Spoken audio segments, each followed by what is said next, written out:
Good morning, everybody, and welcome to our celebration of Sri Ramakrishna's birthday. We have a very full program. We'll start with some Vedic chanting by the Sridharaprana Nuns. That'll be followed by a talk and PowerPoint presentation by Dr. Srinivasan. Theme is a holistic view of Sri Ramakrishna's teachings. Then we'll have some live music by Madhu Sen and group. We look forward to that. There's quite a few of them here. Should be very nice. Then there'll be a talk by Pravrajika Sridharaprana on Sri Ramakrishna and what he means to us.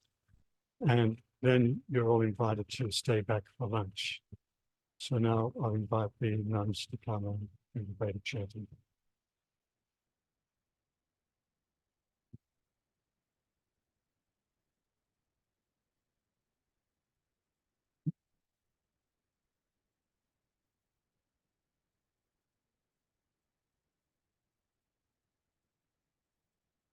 We are going to chant the Purusha Suktam from the Rig Veda. Om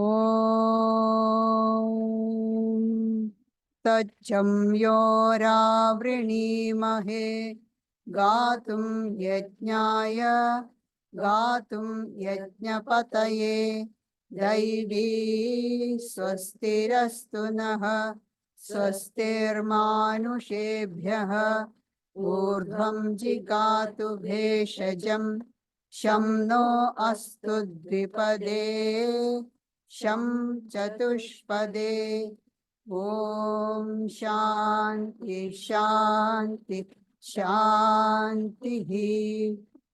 We pray and worship the Supreme for the welfare of all. May all miseries and shortcomings leave us forever, so that we may always sing the sacrifices and for the Lord of sacrifices, that is Vishnu. May the medicinal herbs grow in potency, so that diseases may be cured effectively. May the gods rain peace on us.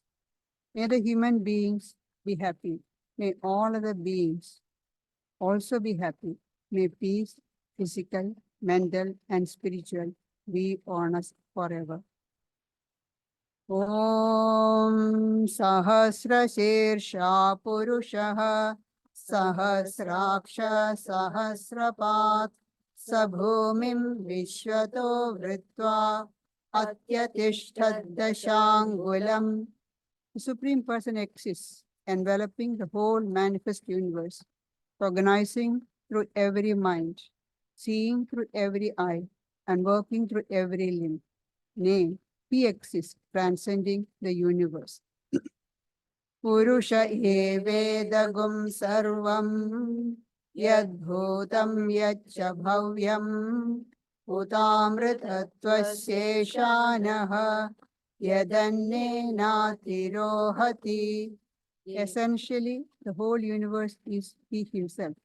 Whatever was, whatever is, and whatever will be, all are his manifestation. It is he who confers on all immortality, by which alone they live.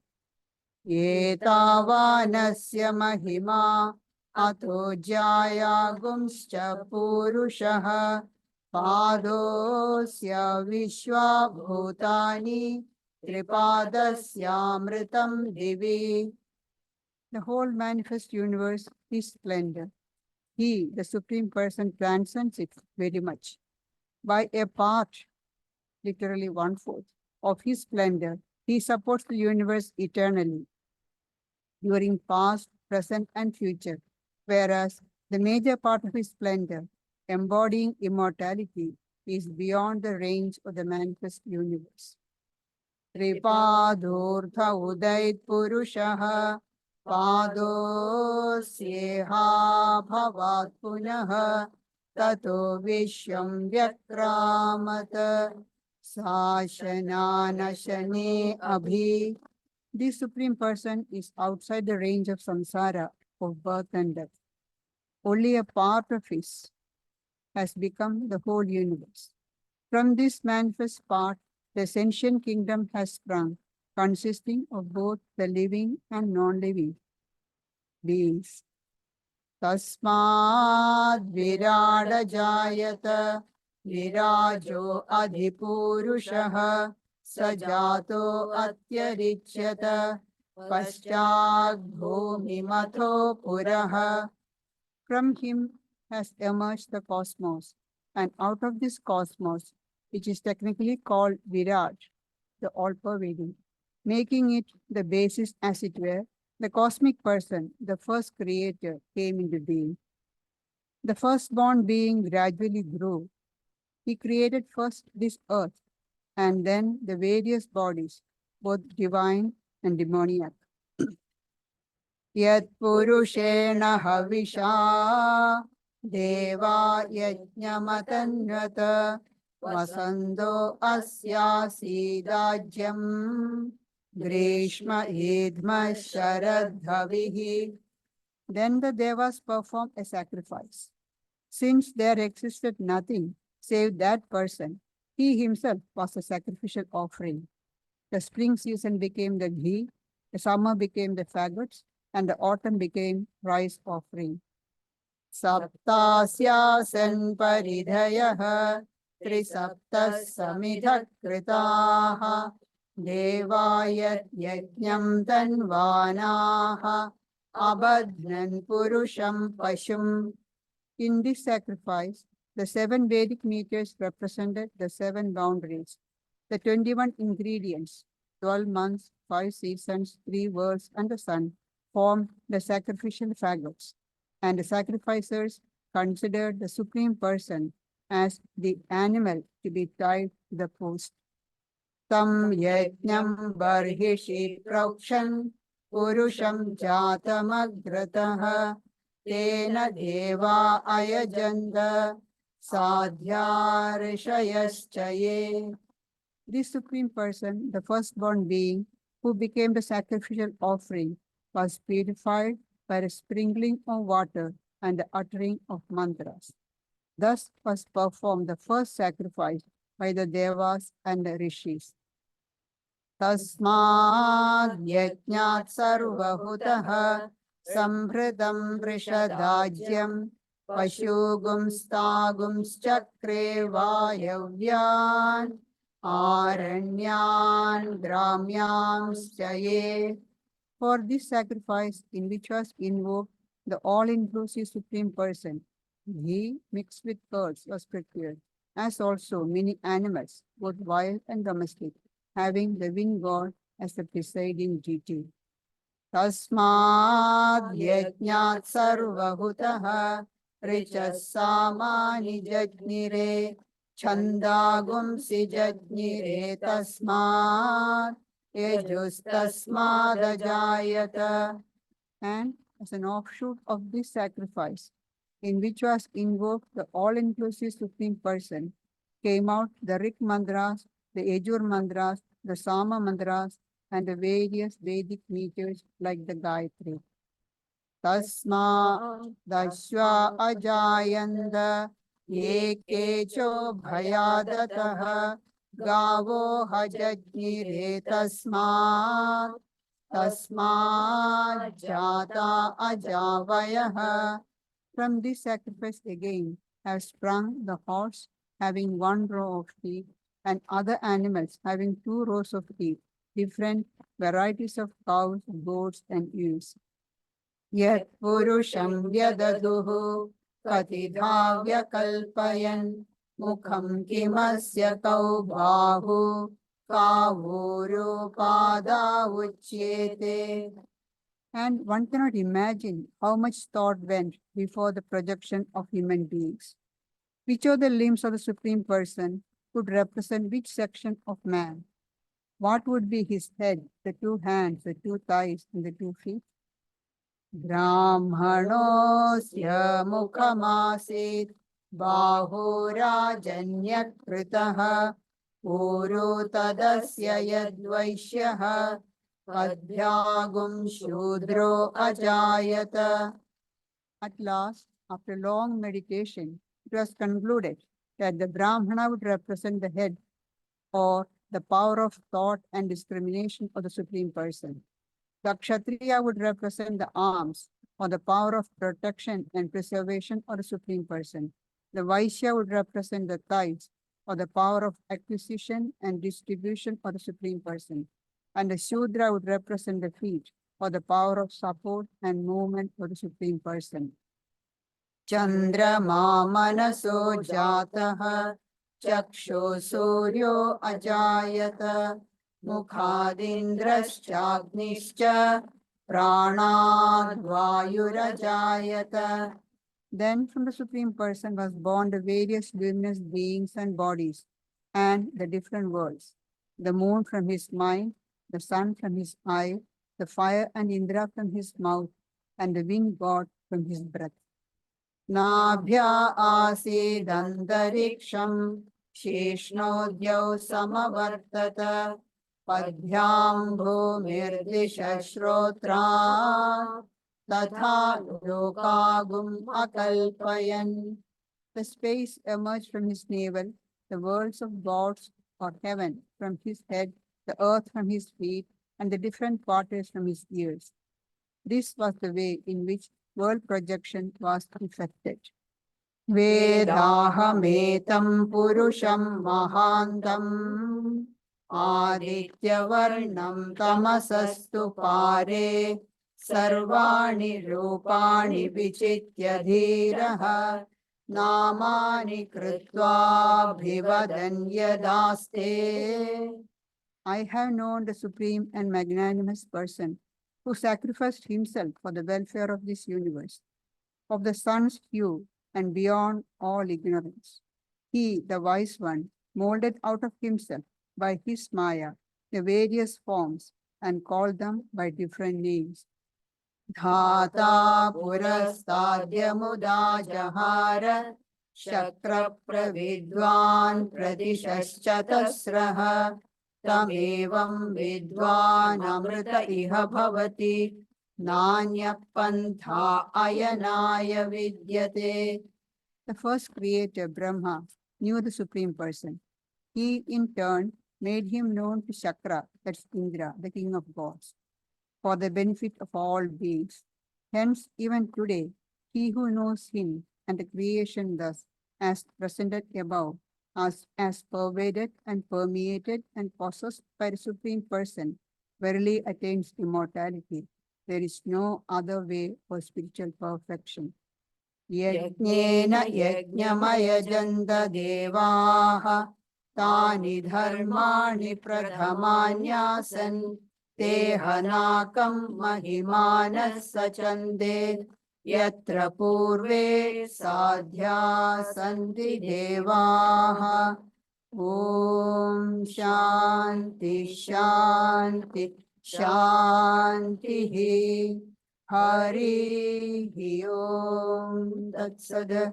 Shri Ramakrishna Arpanamastu. The Devas mentally performed the first sacrifice by consecrating the cosmic body of God itself. This sacrifice, or renunciation of selfishness and all one's possessions, has become the basis of all religions. He who bases his life on sacrifice or renunciation verily reaches the highest abode of God, where all the perfected aspirants prepare. Om, peace, peace, peace.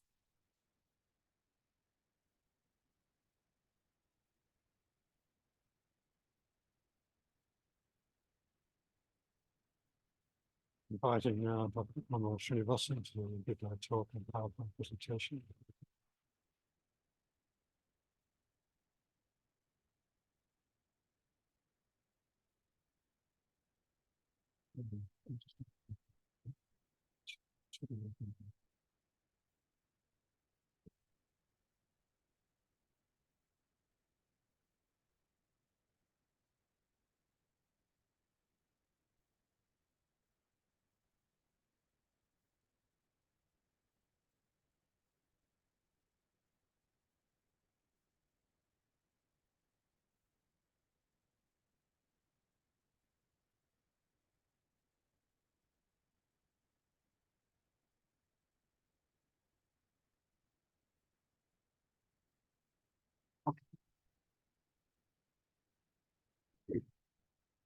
स्थापकाय च धर्मस्य सर्वधर्मस्वरूपिणे अवतारवरिष्ठाय रामकृष्णाय ते नमः. Namaste, Mataji. Namaste all. Thank you all for being here on this wonderful, auspicious day. O Sri Ramakrishna, founder of universal religions, embodiment of all world religions, to thee I offer my salutations, standing on this land of the Wongal people of the Eora nation. Now, I just want to hold on to this image.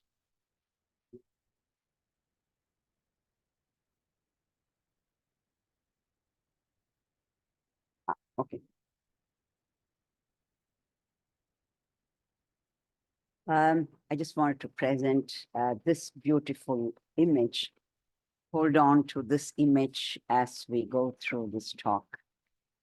Some of you might know it's a photograph of a picture at Dharma, a painting when Sri Ramakrishna's ecstatic bliss based on a picture of one of those. So for me, this is what Ramakrishna is.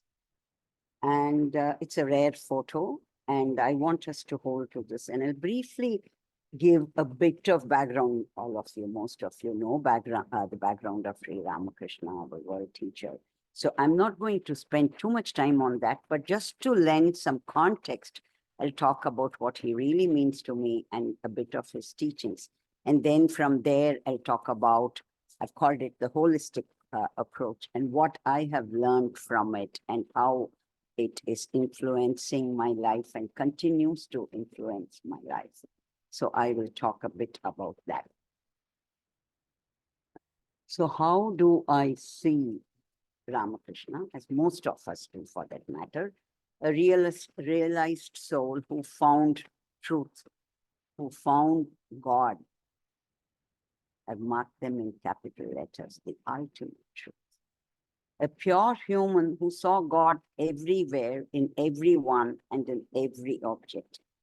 A divine teacher who brings God closer to us. Using the present tense here, he brings God closer to us every day, every moment of our life. A sage who propounds as many religions and sects and that many paths. I would like to add a thought that he offers us as many paths as our thoughts, because we humans, we have thoughts that change with time, and we all have our own thoughts, and that keeps changing. What is today is not tomorrow. And for every thought, he has a path for us at every juncture of our lives. So it's not a one thing fits all, or one thing fits all the time, even for that one person. And if we really bring him into our life, he is there no matter what is happening to our life, no matter what we are going through at any point in time. And that I see as the most powerful presence in our lives.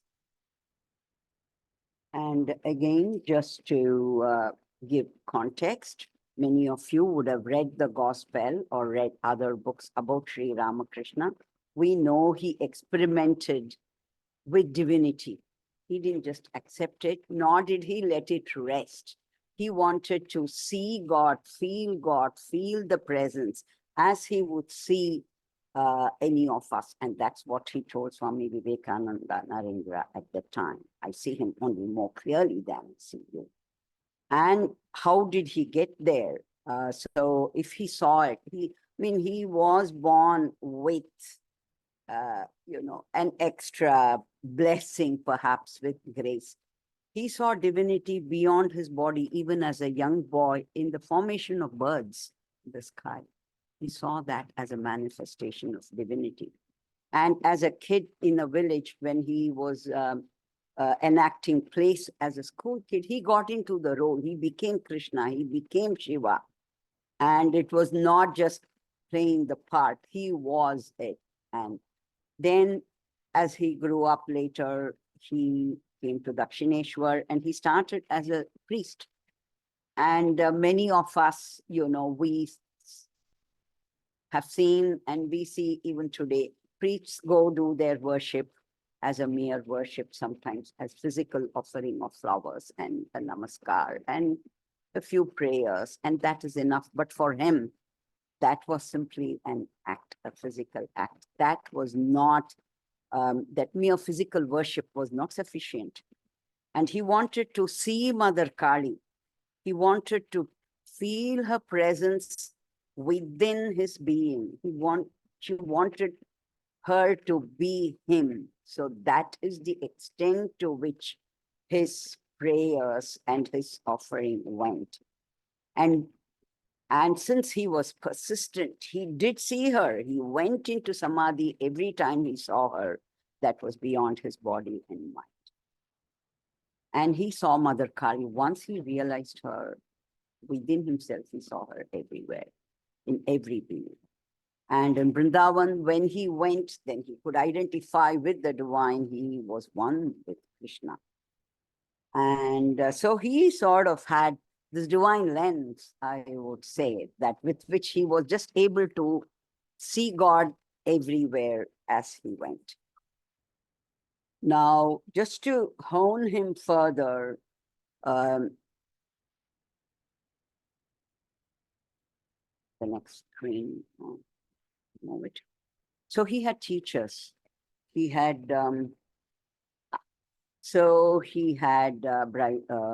Bhairavi Brahmani, who taught him the art of worship or the craft of worship, the tantras and the formal methods of worship, and which led to devotion, utter devotion, not blind devotion, not blind faith, complete devotion in God, in the presence of God within and everywhere else.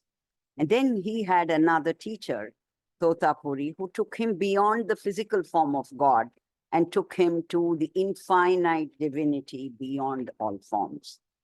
And then once he realized he had these two lessons, he experimented with Christianity, he experimented with Islam, and arrived at the universal truth that God, with form or without form, God can exist, God exists with form or without form, and all religions lead to the same truth.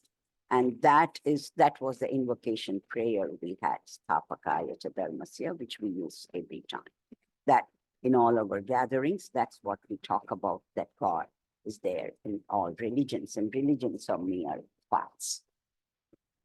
Now I'll come to, I hope you're able to read the things. So this is my understanding when I said holistic approach to understanding Sri Ramakrishna's teaching. And this block diagram, I was laughing at myself. You see, all my life I worked on data integration as part of my work, and I had to bring it in an integrated form. I had to have this block diagram, which is how I understand and see this whole spiritual journey that we are all going through. So we talked about God with form and God without form. So that is something that all of us, most of us know that, okay, you can worship God in physical form as Ganesha, Shiva, Krishna, Kali, all of that. And that involves, if you go one level up, that involves bhakti, devotion, and it involves worship. And then on the other side, we have formless, that is God as the universal presence everywhere. And that we learn through textbooks. We learn through a meditation and japa. Our approach is japa is the chanting of a name, whatever name, continuously to understand, to go beyond the physical form, to go understand the formless. And then, but in order to do these two, to take these two approaches, for God with form, you need devotion and compassion and complete devotion and complete compassion to be able to worship that form as divine. And on the other side, we need discrimination and dispassion. We need to be able to understand what is blind faith or what is not God, what is God. So we need that discrimination. Okay, so this is bhakti and this is jnana. And many of us have heard, okay, there is jnana, there is bhakti. And to me, as I was growing up, I had heard that Shankara's teachings, Adi Shankara's teachings, that he talked about, his prayer of Nirvana Shatakam and his prayer of Bhaja Govindam. So I grew up listening, okay, Adi Shankara reconciled jnana and bhakti together. And there is this famous, those of us who grew up in my generation in India, we grew up listening to Rajaji, who was a great politician as well as, but more than that, he was quite a realized spiritual leader. And he would give a commentary when M.S. Subbulakshmi sang Bhaja Govindam. He would say, if Shankara sang, drank the ocean of knowledge from one hand and sang Bhaja Govindam, praising God in the other hand, it is enough to show that jnana and bhakti are one and the same. That line has stayed with me as a teenager. But then what? Yes, they're one and the same. But for someone like me with half-baked knowledge and half-convinced bhakti, so there is this half-baked knowledge and there is this half-hearted bhakti. You're not still reconciling, they're not coming together. And it took years, I knew these existed but it took years and years to click one day, quite late in life, probably about 15, 16 years ago, when, I read Swamiji's Karma Yoga. I read it before, it had not clicked. I read his teachings a little bit, but nothing had clicked at that time. But the Gita's teachings and Swami Sridharananda's talk about karma. And then suddenly it clicked that karma or work is what for us can bind it together. Otherwise, here is bhakti. If you don't have real devotion, like utter faith, not blind faith, utter faith, or you need to have complete discrimination to say this is not working, this is not that, to be able to. And because I think it was hard for me, I'm sure for the others who have complete faith, maybe it's easier. So karma gave me this way out. Work, work, work. And how do we work? Not work as worship.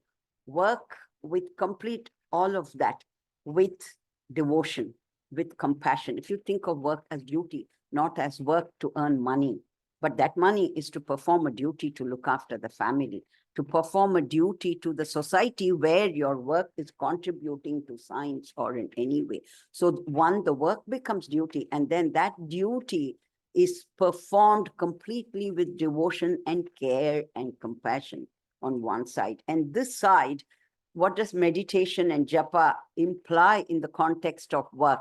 It implies complete devotion. There are times if you devote, a whole day will go, 4 hours will go, 5 hours will go. You don't even know you're working. That happens to musician, artists. You hear it from the sports. They call it the flow, but that's what it is, complete devotion. And then discrimination and dispassion, you say, this is how it works. This is what works. This doesn't work. So you're bringing it all together, and karma, duty, offered as worship with complete discrimination, persistently, as a persistent practice, the top triangle there, takes us towards that grace.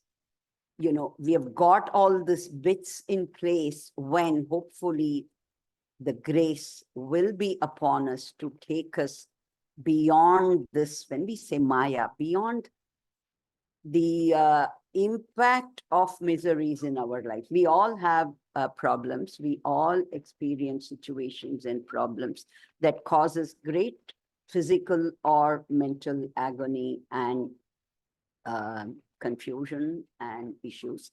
But when we have this grace, things will happen, but the grace is there to even it out for you, to iron it for you, to help you go through life, this too will pass. So this is how I see life now. And then now there is no discrimination for now, no longer, bhakti is no longer something half-baked, because bhakti is there in your work. And half-baked knowledge is not, it's half-baked knowledge either, because you are devoted to your work. And then, so then, you know, they all reconcile and they come together. And this is my last slide after this. So that's my holistic understanding of the teachings and how it has come together.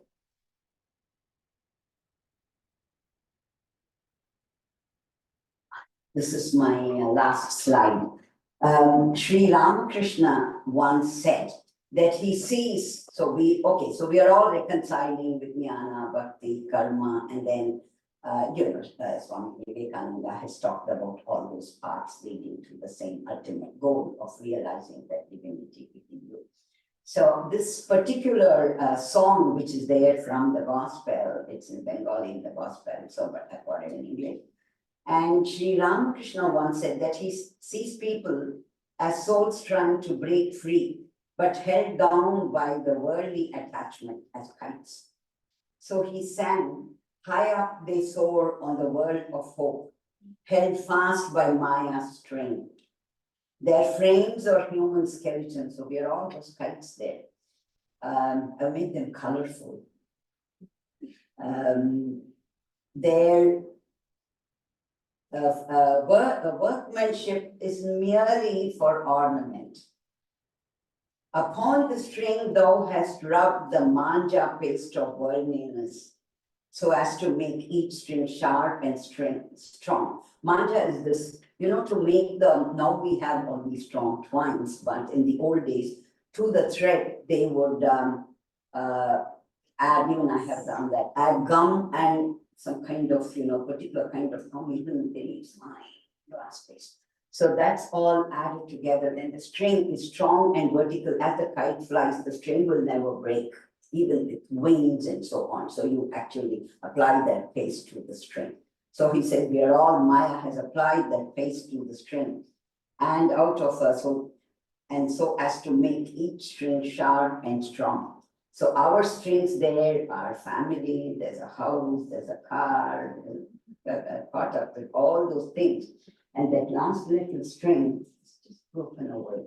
And then with in favoring winds, these kites let loose will speedily be borne away to the infinite across the sea of the world. And that is the case. So I've made one kite there on the way. So with grace should be able to go and reach the divinity. But what does that really mean? A sense of contentment, a sense of peace.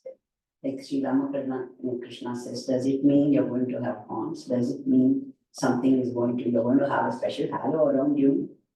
That's only for little one's souls. Only means you're peaceful, you're content. And like I read with this spirituality, it says, a spiritual person is one around whom everybody behaves in a spiritual way. So that's, if we are able to reach that state, I would say we are on the right path. And persistence and practice, and so and eternally, that's what we need, eternally deeply grateful for having me here, for being able to talk about my learnings and discuss his teachings. Everyone, that's it, Sri Ramakrishna.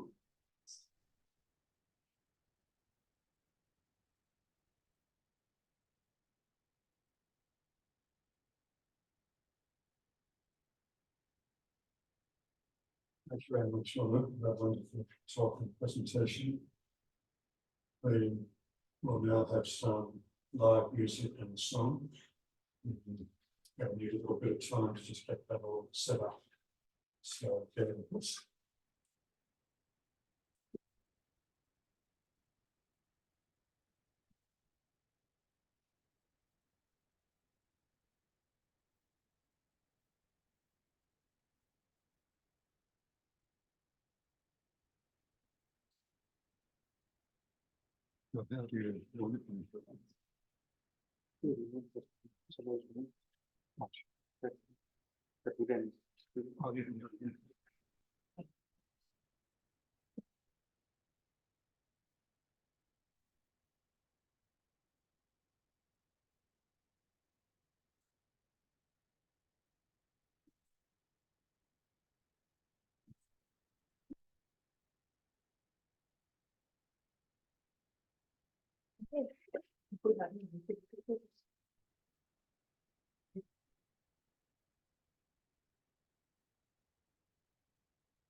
First, on behalf of all senior, we want to offer our program at the feet of Thakur Srinivasan.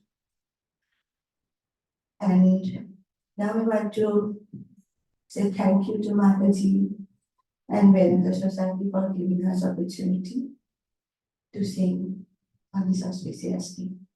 Thank you. We'll start with this, we'll start with the song Ramakrishna chorus and then few shoulder songs by the singers.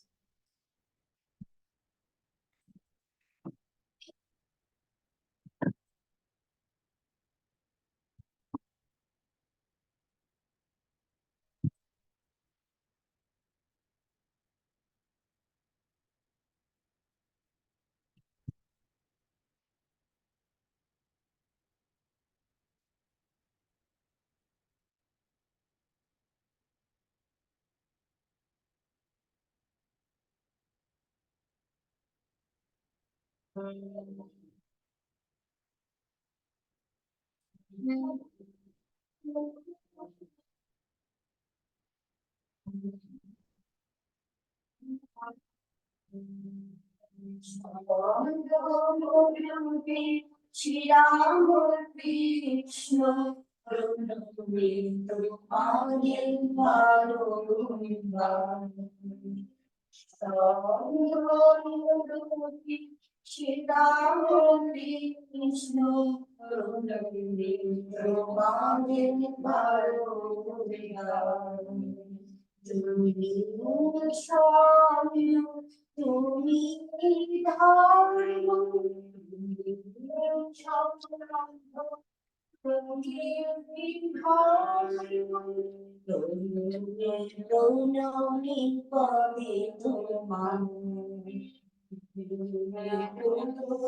Ramakrishna,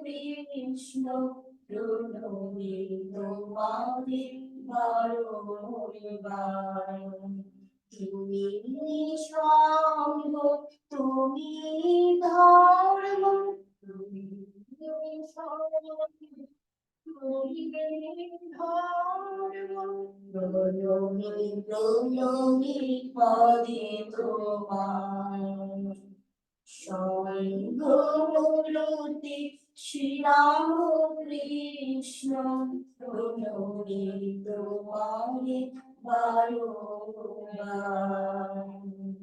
প্রণমি তোমারে বারবার।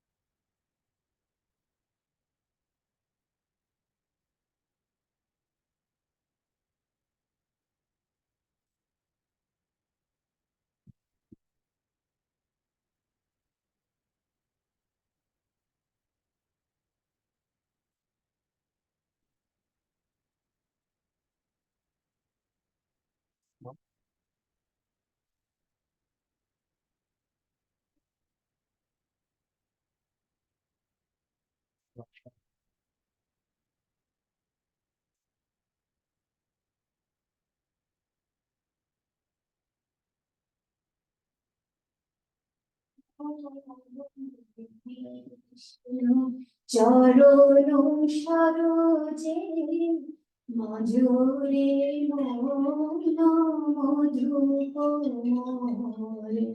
রাম কৃষ্ণ, চরণ সরোজে মজুরে মৌন মধুপ কণ্টকে আবৃত বিষয় কেতকী, কণ্টকে আবৃত বিষয় কেতকী, ঠিকনা ঠিকনা কাহিনী রাম কৃষ্ণ, চরণ সরোজে মজুরে মৌন মধুপ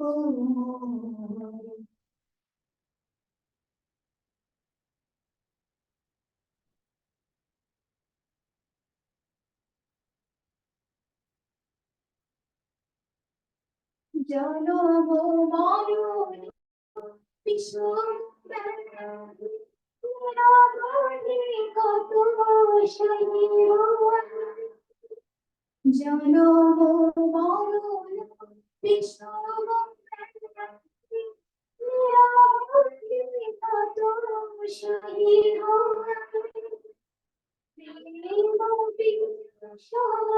বিয়ারে সিংহদে প্রেম বিয়ারে সিংহদে ভবে নিজাত না রবে মাতো রাম কৃষ্ণ, চরণ সরোজে মধুরে মৌন মধুপ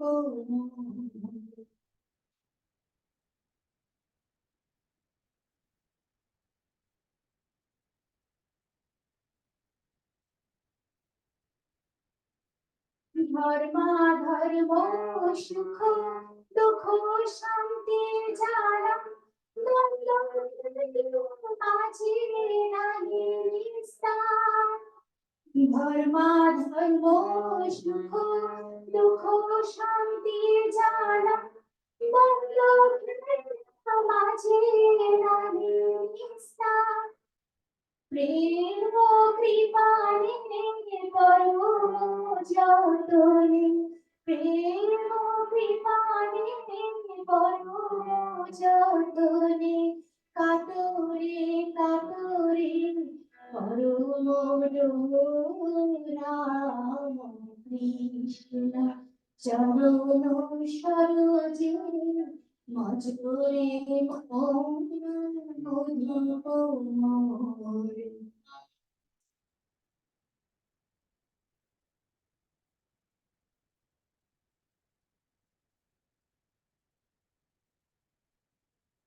রাম কৃষ্ণ নাম বলে বদরি মহেরে জামি হইতে ভয়, রাম কৃষ্ণ নাম বলে বদরি মহেরে জামি হইতে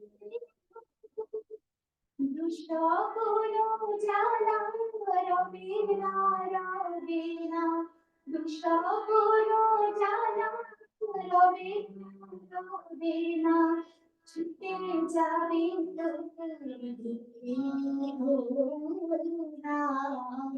Krishna, Chanu Sharoji, Majore Gora, Mojito Kontakina Vito, Vishaya Vitoki, Kontakina Vito, Vishaya Vitoki, Vikona,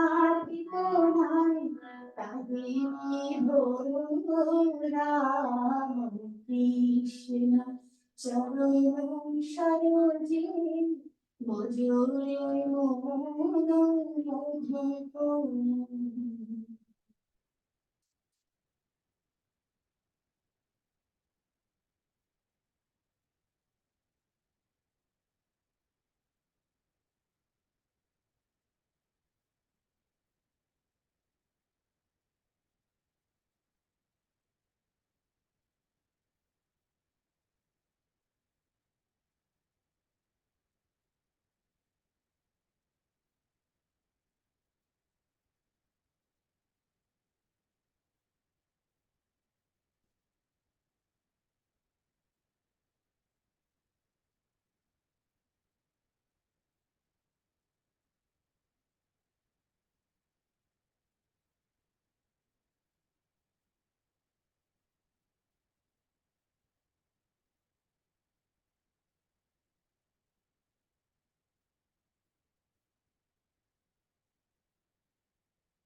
Mahadi mantra se Avu Shataka Hina Rupanita Sartamadayam Amano Vigo Janam Jane Vine Viharitam Annamani Devaram Adideya Bhira Hansulari Daikanashakam Shadrushishta Kamada Mahitra Bhara Bharakam Sattvarupa Tattvam Yuge Yuge Jadarshikam Annamani Devaram Nishtaram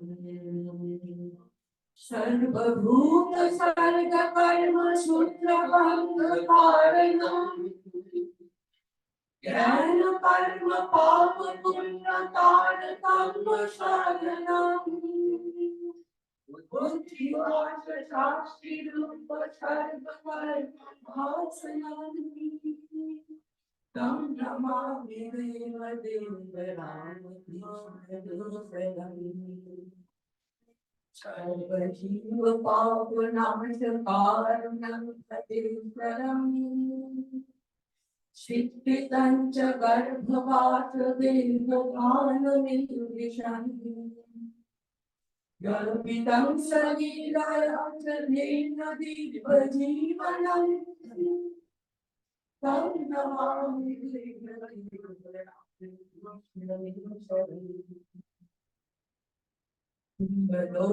Kanchanam Heyaneya Vigatam Srishu Niktamadi Bhava Shakti Rupa Bhavatam Jnana Bhakti Bhakti Mukti Shuddha Buddhi Rayakam Tam Namami Devandivaram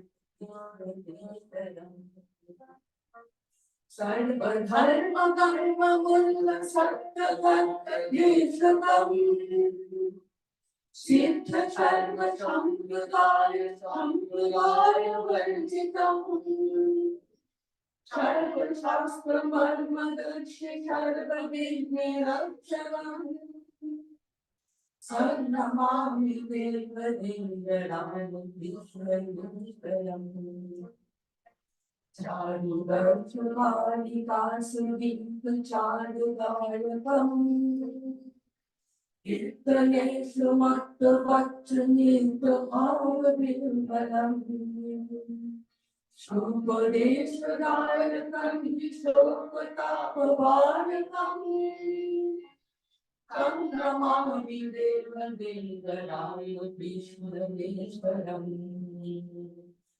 Padma Tattva Bodha Shanti Dopayakam Shakta Chitta Bhakti Shuna Nitya Vita Varmakam Gandhi Dharma Dharanam Pradibhayam Jagadgurum Tam Namami Deva Deva Ram Vishnu Vishwaram Panchavarshabala Bhava Yukta Amsharupinam Sarvalokaranjanam Bhavati Sangavarnanam Shanti Sloka Chakra Jiva Janma Dvivinatranam Nam Namami Deva Deva Rani Vishnu Dharma Bhavya Bhavatam Dharma Karma Bhavatam Yoga Dharma Charanam Cha Sarva Dharma Purnidam Devi Devi Sarvanitra Pavanam Divanganam Tam Namami Deva Deva Rama Vishnu Tam Namami Deva Deva Rama Vishnu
ॐ निरञ्जनं नित्यमनन्तरूपं भक्तानुकम्पाधृतविग्रहं वै ईशावतारं परमेशमेघ्यं तं रामकृष्णं शिरसा नमः.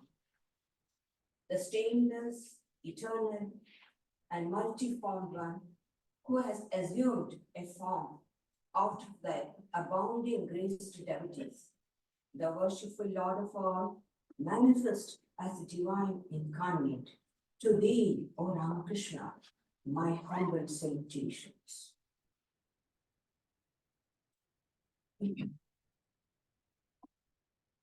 So I have this topic, Sri Ramakrishna and what he means to us. Us in the sense, all we devotees.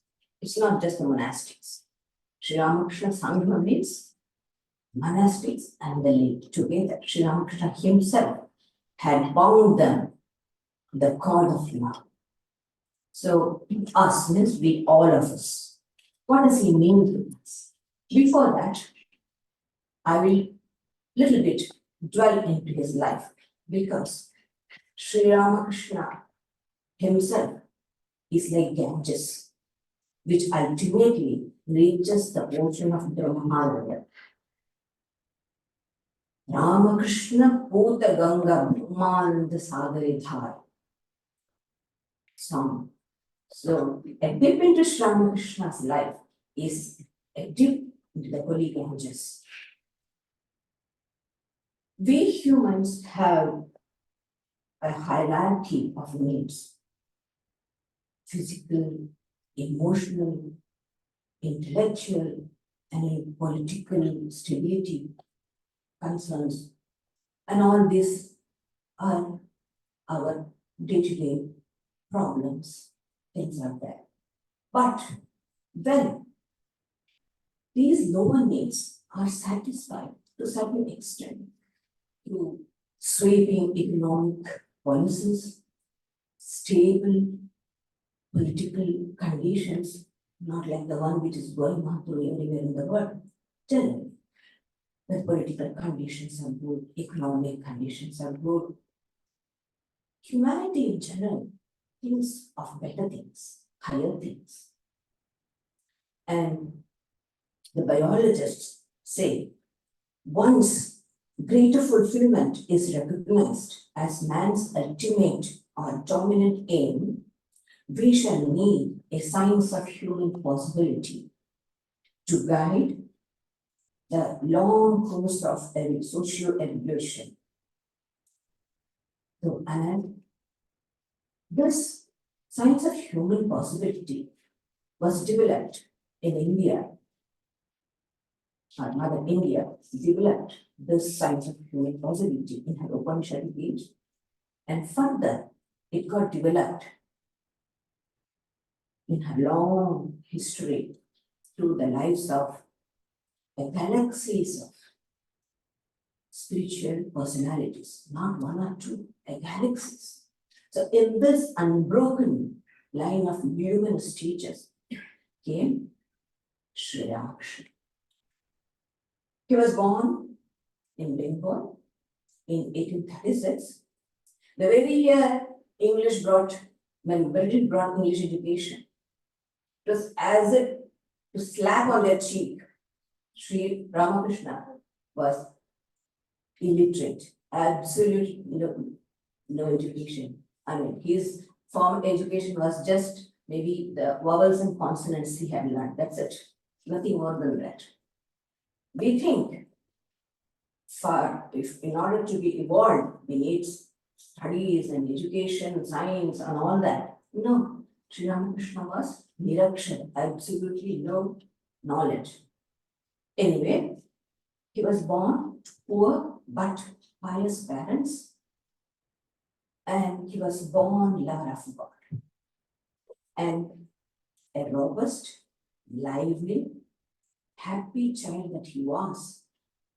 He had, he grew up in this rural simplicity, and he was endowed with sharp intelligence, keen observation, and excellent memory. And truthfulness, and determination, determined to what he has to do. And immediately he could understand people, conditions, everything he could grasp in his minute. Just seeing a person, he could evaluate the person. Such penetrating, what do you call, intelligence he had.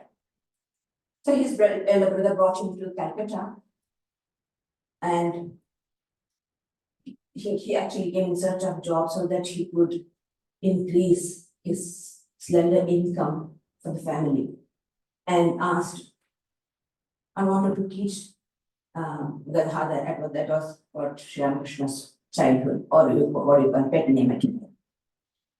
And he wanted to educate him so that he would finally take the responsibility of the family, or at least himself.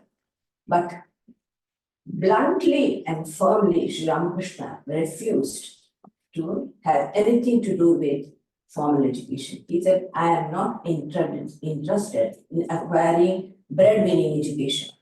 I would struggle to acquire that knowledge.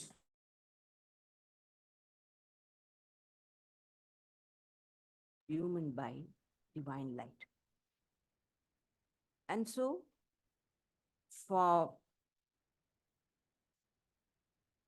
he started his career as a priest in the temple which was dedicated to Mother Kali, Divine Mother Kali, in 1855. For 30 years from then on, he lived there. First his brother was there, later on he succeeded him.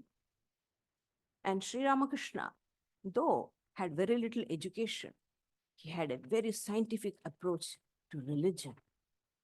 When he started worshipping the Divine Mother, he asked this question, is she real? Is there any reality behind her? Can we realize God, or is it just the imagination of the poets? If so, I must. And that's it. The moment he decided the priorities was fixed, whole of all the energies he invested on it. And day in and day out, months passed without sleep. He worked hard, worked on himself, praying to the Divine Mother. Ultimately, when there was no answer from the divine, he threatened Mother Kali that he would cut his head if she didn't reveal herself. And I'm very fond of this episode. And the Divine Mother did reveal to him. Sri Ramakrishna became unconscious. For 3 days, he was in the bliss. He was swimming in the ocean of bliss. What sort of experience did he have? He had the non-dual experience of Mother Kali. He had the experience of infinite consciousness. And when he came out of it, Chidghanakai, the Chinmayi Murti, consciousness solidified, was the Mother Kali on the altar.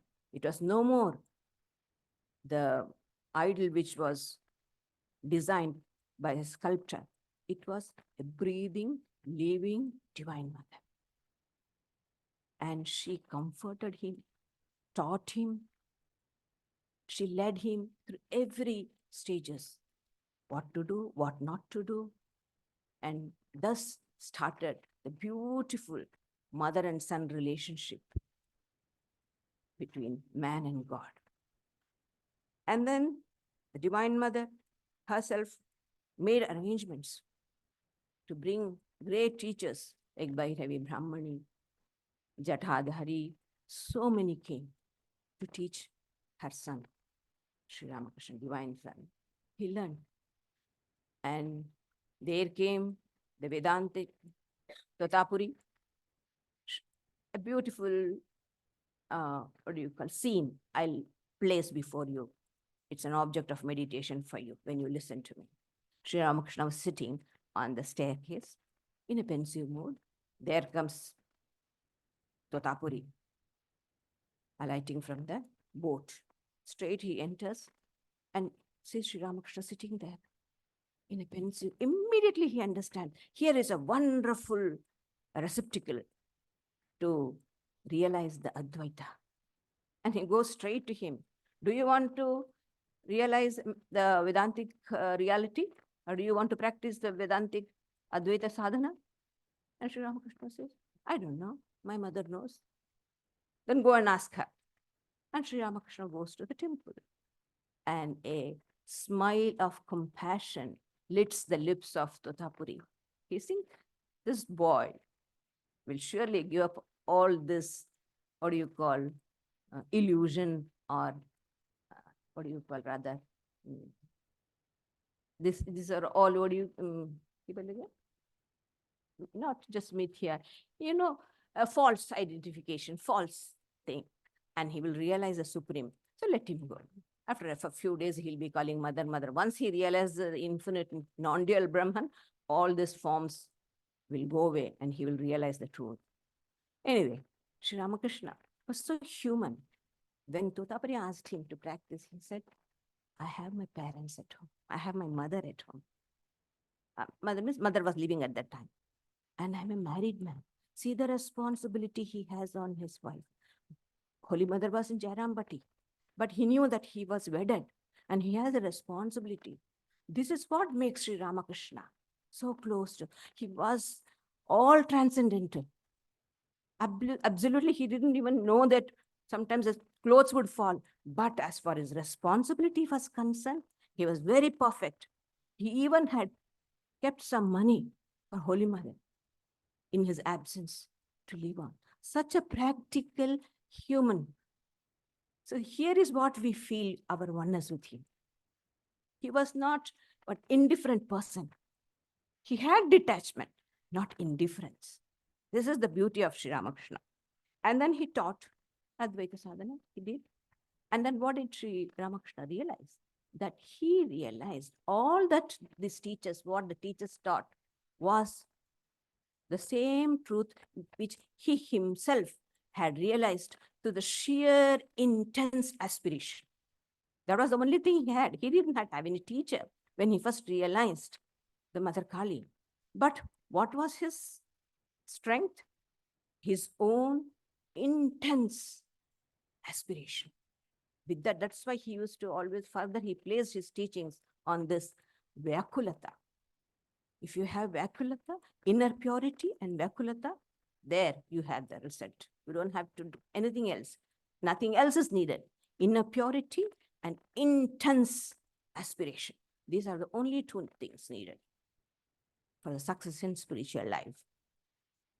But then you may ask, why did he then go through all these practices? Why did he take his tutorship under these teachers? Just to give validity to the scriptures. To people like us, we may think the rishis and teachers of the scriptures are foolish. Money and enjoyment is the criterion of life. What is all this? We might say. So he showed the validity of scripture. That is the only thing about why he had to take the teachers. And Swamiji says, other teachers taught special religions which bears their names. But this great teacher of the 19th century made no claim for himself. He left every religion undisturbed because he had realized that in reality, they are all part and parcel of the one eternal religion. Thus, 12 long years he spent in realizing the greatest truths of all religions. Here, a bit of digression I make. In early 70s or maybe 60s, I don't remember exactly, one of our Matajis told me this story, that one of the great teachers of world religion came to Belur Math. And because he's a famous world teacher, he was taken to the temple and the Garbha Mandir, the main, and he stood before Sri Ramakrishna, and for quite some time he gazed, and he asked the Swami, how long does it take for a person to realize this state? Of course, Sri Ramakrishna was was an Nirvikalpa Samadhi. That's the statue they have in Belur Math. And the Swami said, it took 40 years for Totapuri to realize this truth. It took 6 years for Buddha to realize this. And it took 3 days for Sri Ramakrishna to realize this. So such is the intensity of his spiritual realization. And 12 long years did he spend the intense passion for God, Godward passion. And now he turned the same passion towards man. And his gaze turned towards it with the same zeal and zest. He taught these lofty ideas to one and all, whoever came. Great intellectuals, ordinary people, men, women, children, youth, rich, poor, everyone flocked to him. And he spoke to them with all. He could evaluate how much they can take, he would give them. And he always used to understand. He would ask them, how do you look upon me? Or he would say, how much annas of knowledge do I have got? With that, he would evaluate, he could understand the makeup of the devotee's mind, and then he would impart the knowledge. This was the wonderful Sri Ramakrishna. Now, what does he mean to us, we devotees? I'll tell you, God's descent is for us. It's only for us, for the devotees.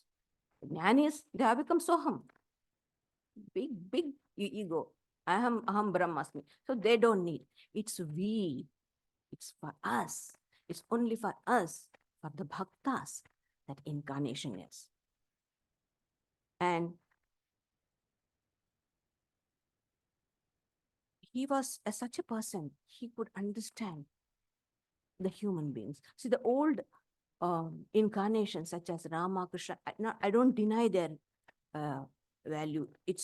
They are the very fundamentals of Hinduism. They're the foundation of our culture. I don't deny it. But for the present day person, they are outdated, rather, I can say. There is no Ravana here. There is no Duryodhana. They may be subtle, in a subtle way, they are there. Or in words of Swami Vivekananda, the demon of the present age is doubt. We are very skeptic. If somebody does something good, we are so skeptic about it. What's the ulterior motive of this person? Why is he doing good? See, we can't even trust the goodness of a human being. To such extent, we have come that if any person goes out of way in doing something good, we suspect his motives. So this is a great demon of doubt. And Samshaya Rakshasa Nasha Mahastram. He is the weapon to destroy. He came. And the intense feeling he had for the man in bondage, ready to help him at whatever cost. Such compassion. One incident I'll give you. It was in Dakshineshwar, in his room, one evening. Lot of devotees are there seated. Sri Ramakrishna sitting on the small cot and talking to the devotees. Mani Mohan enters. He's a Brahmo devotee, and he was very devoted to Sri Ramakrishna. Often he used to come. He comes, quietly takes his seat, and Sri Ramakrishna looks at him, nods his head, and then continues his conversation with him. And after that, he says, hello, why do you look so morose? What's wrong with you? And the man bursts into tears. He says that his eldest son had passed away this morning. And immediately the whole audience are stunned. They feel sorry. Such a thing. They heard, the sound of Mani Mohan, and they all started sympathizing with him. This is how the world is. Everything is unreal. This is what happens. What can we do? Inevitable. Where there is birth, there is death. We have to put up with this. What else can we do? We are so sorry for you. So we have been hearing this. The world has been hearing from the creation. people are sympathizing. But at the same time, people know the way they behave, it looks as if the world is real. They make all the permanent things that my great-grandchildren can sit and eat. So that means the world is real. There is no consistency between their speech and thought. They proclaim, they tell, advise everybody, the world is unreal, what to do? This is how it is. But all the time they know the world is very real. That was one of the questions which Yudhishthira was asked. What is the greatest, what do you call, thing? Surprise in the world. The thing is, we see constantly death everywhere. But in our heart of hearts, we know that we will be here for always. So this is the state of things. So how can our words carry power? And everybody, when they were sympathizing like this, and they looked at Sri Ramakrishna, he was silent. And when these people were talking, Sri Ramakrishna entered into a semi-state of mood. And then he got up from his seat, like how the wrestlers hump their thighs, and he got up as if he is going to fight death, Yama. He said, to arms, to arms. Jeeb Shajo Shamare. Death has come. Death is knocking at your door. You have to fight the battle. Old age, disease, death, this battle. You have to, these come and knock at the door, and one fine day Yama will come. You have to knock, he'll be knocking. You have to fight. And for this fight, you don't need any chariot or anything. Brahmamainam Brahma Astratahe. Divine Mother's name is the weapon. We study in the Upanishads. Pranamo dhanu sharohi atma brahma tallaksha mucchate apramattena vedavyam sharavat tanmayo bhave. Pranava is the bow, and the Atman, your pure mind, is the arrow, and the target is Brahman. You have to, with all concentration, you have to pull the arrow and hit the target. Divine Mother's name, your mantra which you have got, is the weapon. Hold on to the mantra and fight ignorance, fight death. And when Sri Ramakrishna got up, the song, the vibration that he created, everybody became stunned. They started looking at him. And at that moment, they felt as if God alone is real, nothing else is. Let us hold on to God. This was the idea they felt. And everybody felt strength. And the old Mohini Mohan, Muni Malik, he said, that is why I came straight from the crematorium to here. I knew none else can quench this fire that's burning except you. Because Sri Ramakrishna had made thought and word same. There was no hypocrisy within the heart. Sri Ramakrishna forgave everything. Any mistake you do, doesn't matter. He knew humans are weak, to err is human, he knew it. But one thing he did not pardon: hypocrisy. Your heart, your mind, your thought should be one. Harmony between thought, word, and deed. This is the only thing he asked from us. Intense devotion and truthfulness. These are the two things which he demanded from us. And as soon as people see Ramakrishna or Vivekananda, and especially when they hear from us, they'll say, oh, then to realize Sri Ramakrishna, we all have to give up our earth and home. No, Sri Ramakrishna never said that. He never allowed M. Nagmashai to renounce the family. No, he said, wherever you are, fight within this fort.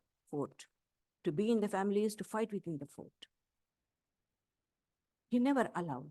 And he said, truly, he was not just trying to say, oh, because people have come, I will have to please them. No, nothing. He says to the Brahma devotees, I'll tell you, truly, there's nothing wrong in you being in the family. But You have to keep Sholo Anamam, at least. We will reduce it. 12% of your mind, you have to give to God. If not, you will be crushed by the force of the sufferings that are there in the world. But if you hold on to God, not that no sufferings will come, not that nothing will happen to you, not that. It will come, but it will not wash you away once for all. You will have a jolt, but after a couple of jolts, steady. It is this sympathy for the man in suffering, the man who in samsara, that gives closeness. He asked us, love God, make God the center of everything. Do everything, but hold on to God. How? Like the children holding to the pool, running around. And where do you think their whole mind is? The grip is on the pool. Firmly they are holding it. And then they reel around, they play everything. Nothing will happen. Loose, then they will fall and break their neck. So that is how Sri Ramakrishna, he said, holding on to God, do everything, holding on to God, you live. For us devotees, Sri Ramakrishna is the goal, Gati. He is our ultimate goal. So it's very important to have a goal in life. First time when I read Sri Ramakrishna's life, I was surprised. I never thought in these lines.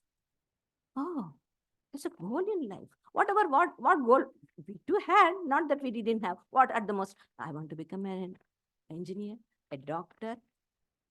It's everything external, subjectively.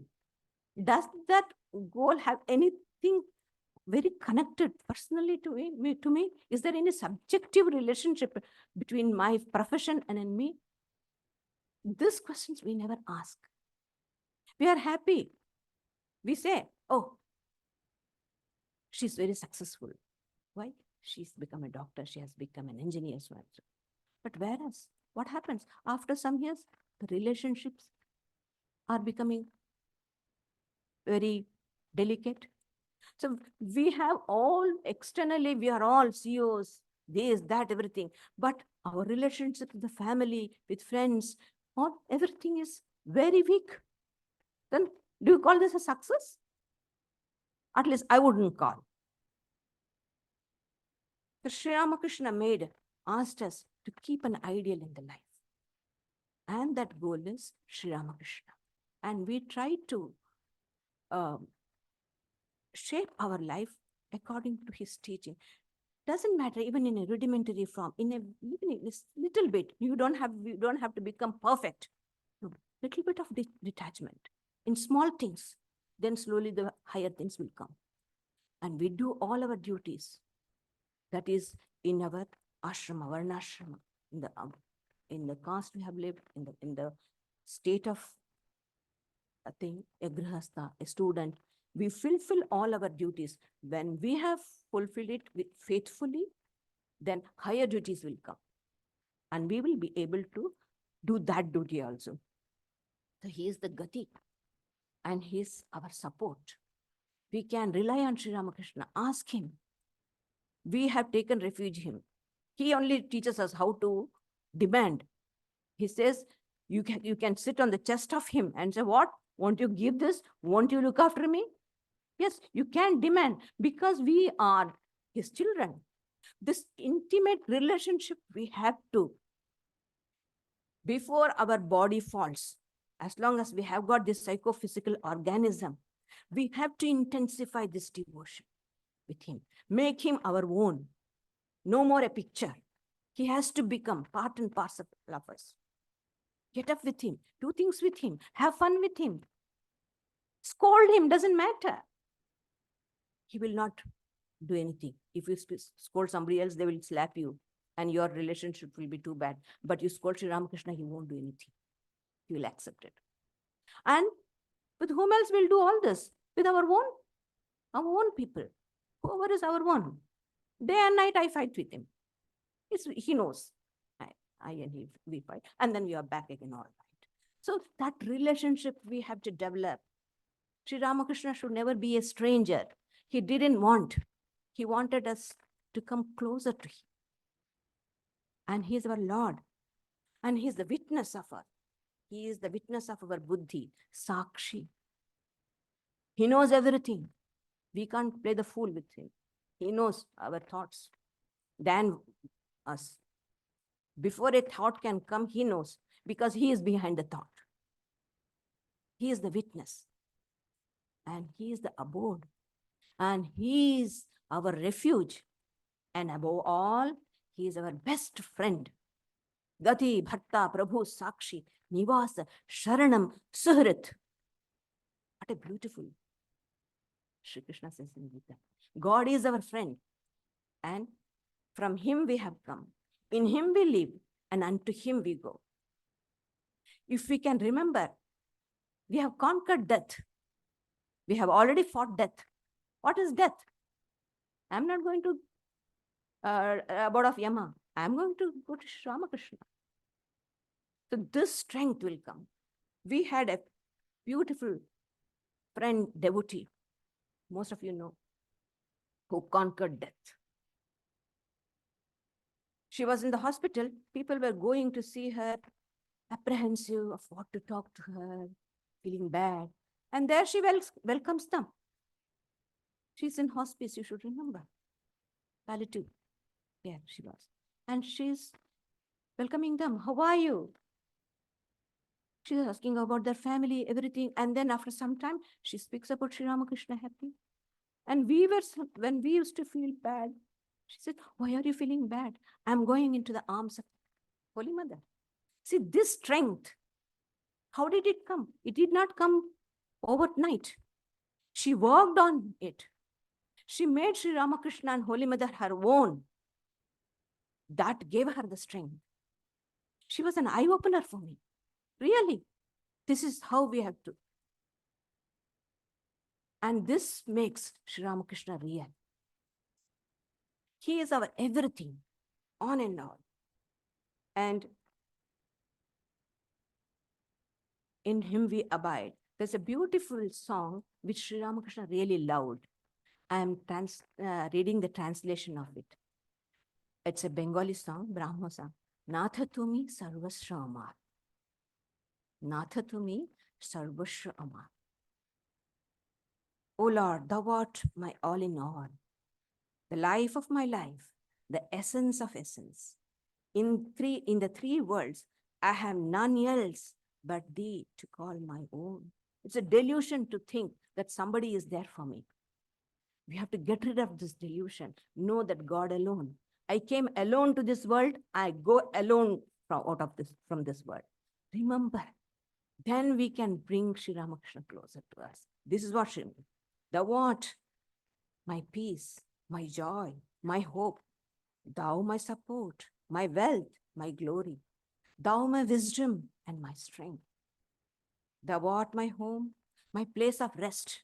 In him we rest. You can practice this. When you are tired, don't the children lie down on the mother's lap? Lie on the lap of Sri Ramakrishna. Because as Atman, we are pure. He is Brahman, we are Atman. He is Paramatman and we are Jivatman. But there is no qualitative difference between him and us. He has completely manifested. We are manifesting in a small way. So we can be with him. Thou art the place of rest. My dearest friend, my next to kin, my present, my future. You are the heaven, my salvation. You are my scripture. You are my commandments. Thou art my ever gracious Guru. Sri Ramakrishna said, Satchidananda alone is the Guru. God alone is our Guru. Whoever takes the role of Guru in your life, God alone comes in that form. So never make a human idea. Guru te manush buddhi korti nahi, he used to say. Never think that your Guru is a human being. Always look upon your Guru as Satchidananda. Thou art the way. Thou art the goal. Thou art the adorable Lord. Thou art my mother, tender-hearted. Mothers are always tender. So he is a tender mother. And thou, the chastising father. Father is there always to admonish us. Thou art the creator and protector, the helmsman who does steer my craft across the sea of life. So this what makes Sri Ramakrishna our very own. This is what Sri Ramakrishna means to us. We have to practice. Just this one shloka you remember in the Bhagavad Gita and try to attune our lives to that. If we remember this one shloka and attune our life to that, it's more than enough. And if you can, this is a beautiful, it is in the Gospel of Sri Ramakrishna, page 207. You can refer to it. And even Sri Ramakrishna says, a small ounce of practice is better than, Swamiji says, an ounce of practice is better than tons of tall talks. A bit of practice of this will give us great joy and will make our life blessed and will draw Sri Ramakrishna close to us. He will draw us. We can pray to Lord, make me thine own. Make me thine own. That's the difference. I am not you, I am thine. There's a difference between jnana and bhakti. In jnana is I am you, but in bhakti, I am thine. We are all devotees of God. We all are ordinary people. We need strength. We cannot deny. Brahman is very good. But good, Swamiji used to say, when everything is going well, say, I am Brahman. When you got a stomach trouble, say, oh mother, I am thy child. Please look after me. So both ideas are there. We take up and practice it. And whatever it is, try to make Sri Ramakrishna our own. Thank you.